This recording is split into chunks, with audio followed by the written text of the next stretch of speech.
Évangile de Jésus-Christ selon saint Matthieu. Ce jour-là, Jésus était sorti de la maison. Il était assis au bord de la mer. Auprès de lui se rassemblèrent des foules si grandes qu'il monta dans une barque où il s'assit. Toute la foule se tenait sur le rivage. Il leur dit beaucoup de choses en paraboles. Voici que le semeur sortit pour semer. Comme il semait, des grains sont tombés au bord du chemin, et les oiseaux sont venus tout manger.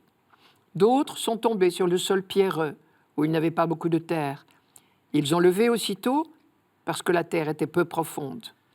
Le soleil s'étant levé, ils ont brûlé, et faute de racines, ils ont séché. D'autres sont tombés dans les ronces. Les ronces ont poussé, et les ont étouffés. D'autres sont tombés dans la bonne terre, et ils ont donné du fruit, à raison de 100 ou 60 ou 30 pour un. Celui qui a des oreilles, qu'il entende. Les disciples s'approchèrent de Jésus et lui dirent « Pourquoi leur parles-tu en parabole ?» Il leur répondit « À vous, il est donné de connaître les mystères du royaume des cieux, mais ce n'est pas donné à ceux-là. À celui qui a, on donnera, et il sera dans l'abondance. À celui qui n'a pas, on enlèvera même ce qu'il a. Si je leur parle en parabole, c'est parce qu'ils regardent sans regarder, et qu'ils écoutent sans écouter ni comprendre. Ainsi s'accomplit pour eux la prophétie d'Isaïe. Vous aurez beau écouter, vous ne comprendrez pas. Vous aurez beau regarder, vous ne verrez pas. Le cœur de ce peuple s'est alourdi. Ils sont devenus durs d'oreilles. Ils se sont bouchés les yeux de peur que leurs yeux ne voient, que leurs oreilles n'entendent, que leur cœur ne comprenne et qu'ils ne se convertissent. Et moi, je les guérirai. Mais vous, heureux vos yeux, puisqu'ils voient, et vos oreilles, puisqu'elles entendent. Je commence tout de suite par la phrase difficile. Celui qui a recevra encore, et il sera dans l'abondance. Mais celui qui n'a rien se fera enlever même ce qu'il a. Voilà une formulation particulièrement abrupte du thème des deux voies, tellement classique dans l'Ancien Testament.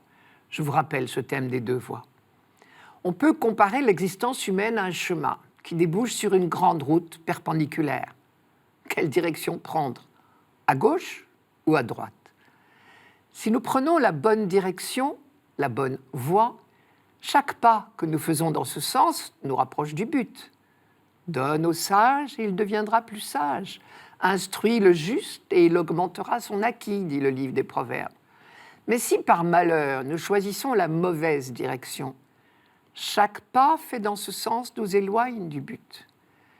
Le choix est clair, ou bien écouter, entendre, ouvrir ses oreilles pour laisser la parole nous instruire et nous transformer peu à peu. Ou refuser d'entendre au risque de devenir de plus en plus dur d'oreille. Le cœur de ce peuple s'est épaissi, ils sont devenus durs d'oreille. Et sinon je les aurais guéris, disait Isaïe. C'est dire l'importance des dispositions du cœur pour comprendre les enseignements de Jésus. De nombreuses fois, Jésus a pu faire ce constat. Plus les auditeurs s'enferment dans leur propre certitude, plus ils deviennent imperméables à la parole de Dieu. Et c'est pour cela qu'il leur parle en parabole. C'est une pédagogie pour essayer de toucher ces cœurs endurcis. La parabole, c'est un genre littéraire habituel dans la tradition juive. Ça ressemble à ce que nous appelons une fable.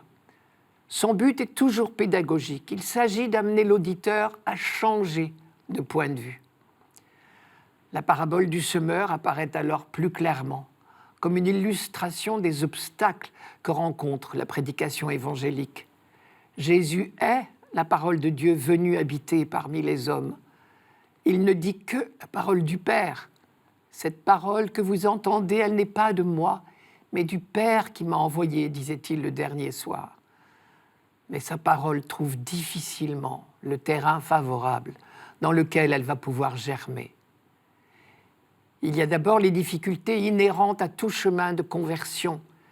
Les exigences du royaume sont sans cesse étouffées par les soucis du monde.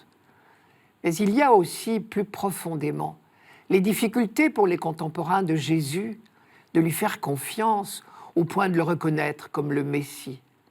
Les disciples eux-mêmes ont achoppé sur son enseignement.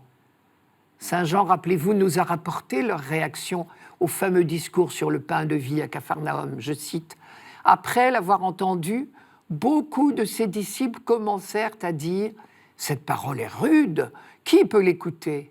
Et dès lors, beaucoup de ses disciples s'en retournèrent et cessèrent de faire route avec lui. Alors Jésus dit aux 12, « Et vous, ne voulez-vous pas partir ?» Et Simon-Pierre lui répondit, « Seigneur, à qui irions-nous? Tu as des paroles de vie éternelle. » Je reviens à la parabole du semeur. Jésus annonce qu'il y aura une récolte de 100, 60 ou 30 pour un. Et c'est certain, mais à quel prix? Le règne de Dieu, il faut bien l'admettre, ne s'établira qu'au travers de nombreux échecs. Car entrer dans l'intelligence du royaume ne peut être que l'effet d'un don de Dieu. À vous, il est donné de connaître les mystères du royaume des cieux. Heureux vos yeux parce qu'ils voient et vos oreilles parce qu'elles entendent. Alors on comprend. Celui qui a reçu la semence dans la bonne terre, c'est tout simplement l'homme qui accepte d'écouter la parole. Cela suppose un cœur disponible, capable de recevoir de Dieu la lumière qui vient de lui seul. Mais cette disponibilité, elle aussi, doit être reçue comme un cadeau. Les pharisiens et la foule n'y étaient pas encore prêts.